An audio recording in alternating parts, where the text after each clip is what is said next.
100 questions every first-time homebuyer should ask. And today's question is, how do I make a counter offer? And so we talk about how a counter offer comes about. So when a buyer presents an offer to a seller, if the seller makes a change to that contract, then now we have a counter offer.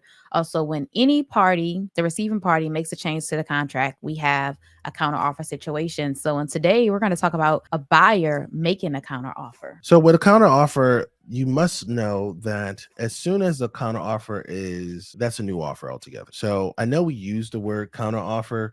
Really, it's just an offer, a new offer. Yes. So once you make a counter offer, you have killed the original offer, right? So any change to the agreement, even a small change, we're going to talk about that in a minute, even a small change, like a date change, that creates a counter offer. If you make any change other than adding a signature to the contract, it creates a new offer. And so that can be risky, right? Because when you create a counter offer, then now you've essentially rejected. This is how we present it to a seller. When we present an offer to a seller from a buyer, we say, okay, you have three options. You can accept this offer, you can reject this offer, you can create a counter. Well, if you counter the offer, you essentially have rejected the offer, even if you're making a small change. So let's talk about like the process. So the buyer's offer was presented, seller sends the counter to the buyer. One thing I want to kind of note here, especially for our sellers who are watching this, you could also send an offer as well, and then the buyer could counter as well. So that is super rare, and also that's very aggressive. And then so you say the buyer has sent the offer,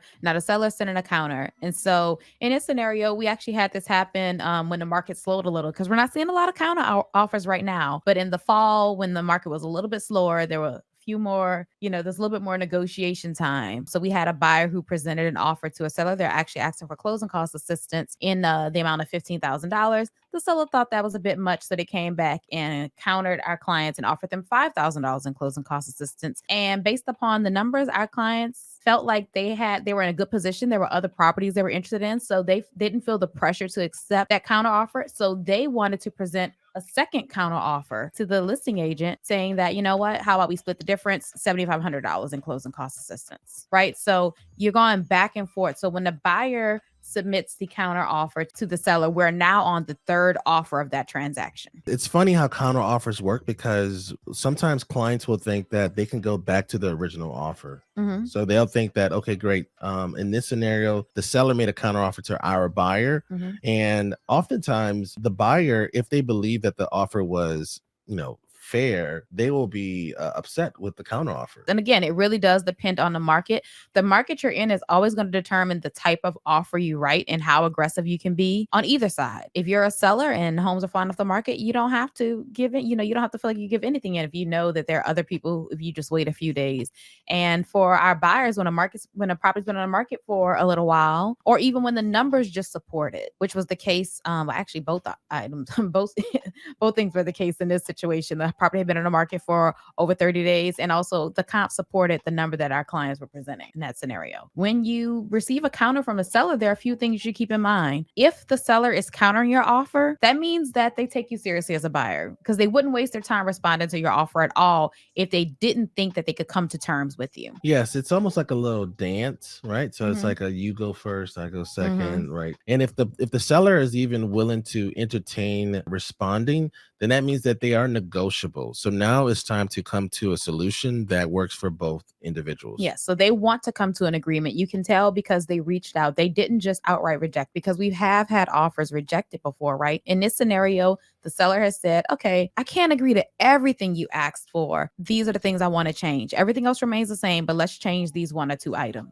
Yeah. So usually what happens at a counter offer, the buyer sends over the contract, and then the seller will just send over like a little changes that they would like to make that will essentially amend the original contract. Yes, so it's not like a new document altogether. It's not a new document altogether. So it's going to be the same contract. They're going to line out whatever it is that didn't work for them. It could be something simple. You see there, I say it could be something just like a date change. It could be, they wanted to close on the 15th, but you're out of town on the 15th. So we got to close on the 20th. It could be something very simple, right? But whatever item is changed, then they're going to line it out and put what they would like to happen instead. And then you're going to all initial if you agree. But again, in this scenario, we're talking about our buyers countering the seller's counter. So that would mean that rather than initialing the change they've made, you're going to make your own change and we'll initial that. Now, a counter offer does create a new contract. And when we highlight that, the reason we're doing that is because while your counter is out to the seller, they could receive another offer. So if the sellers wanted to say to our clients, hey, I only want to give you $5,000 in closing costs.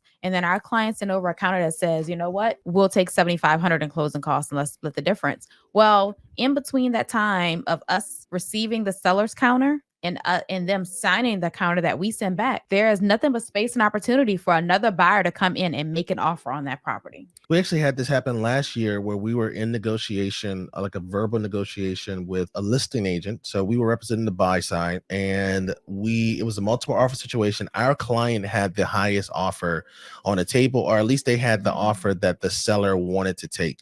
And so we were going back verbally to kind of iron out what the details are going to be. And we had come to terms what the counter that the seller was going to provide us to get the contract ratified.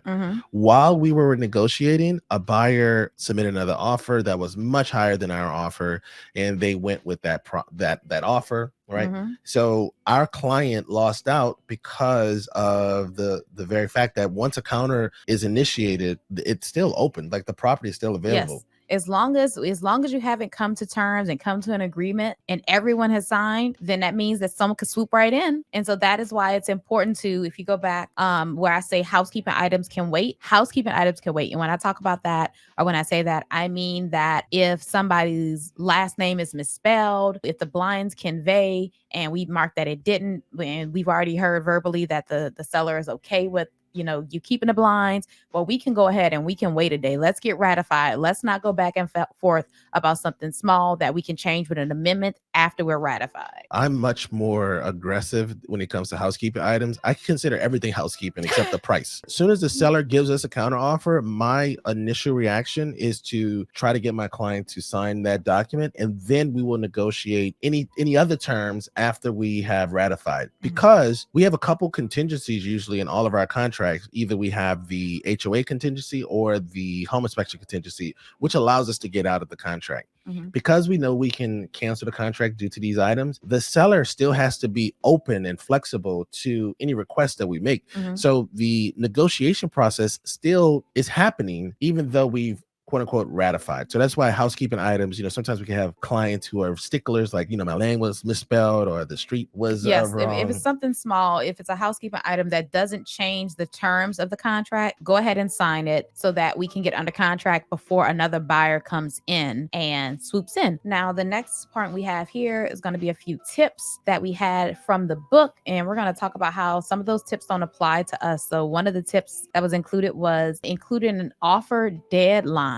We did that quite a bit last year. It was such a crazy market. You're trying to hurry and get your offers in so that, you put your offer in on Thursday, hoping that the seller make a decision Friday before the weekend comes. So you would put in what you thought was a solid offer, and you would have an offer deadline saying this offer expires Friday at 9 p.m. in hopes that you can get the seller to make a decision before they have an opportunity to get any more offers. Well, we did that a few times, and Virginia is a time is of the essence state. That means that we don't have deadlines in our contracts. So when you had agents, or when we received offers that had deadlines, or when we presented offers that had deadlines, that was something that we wrote into the contracts ourselves in other terms, or by adding an addendum to the contract. And we actually found out from our broker, and she said, hey, I noticed that a few of your contracts had some timelines written in there, some deadlines written in there. She said, that's invalid, right? And we were like, what? She was like, yeah. So she said, if the buyer decided to sign your after the fact, after that deadline had expired, you'd be under contract, because in Virginia, time is of the essence. And that requires us to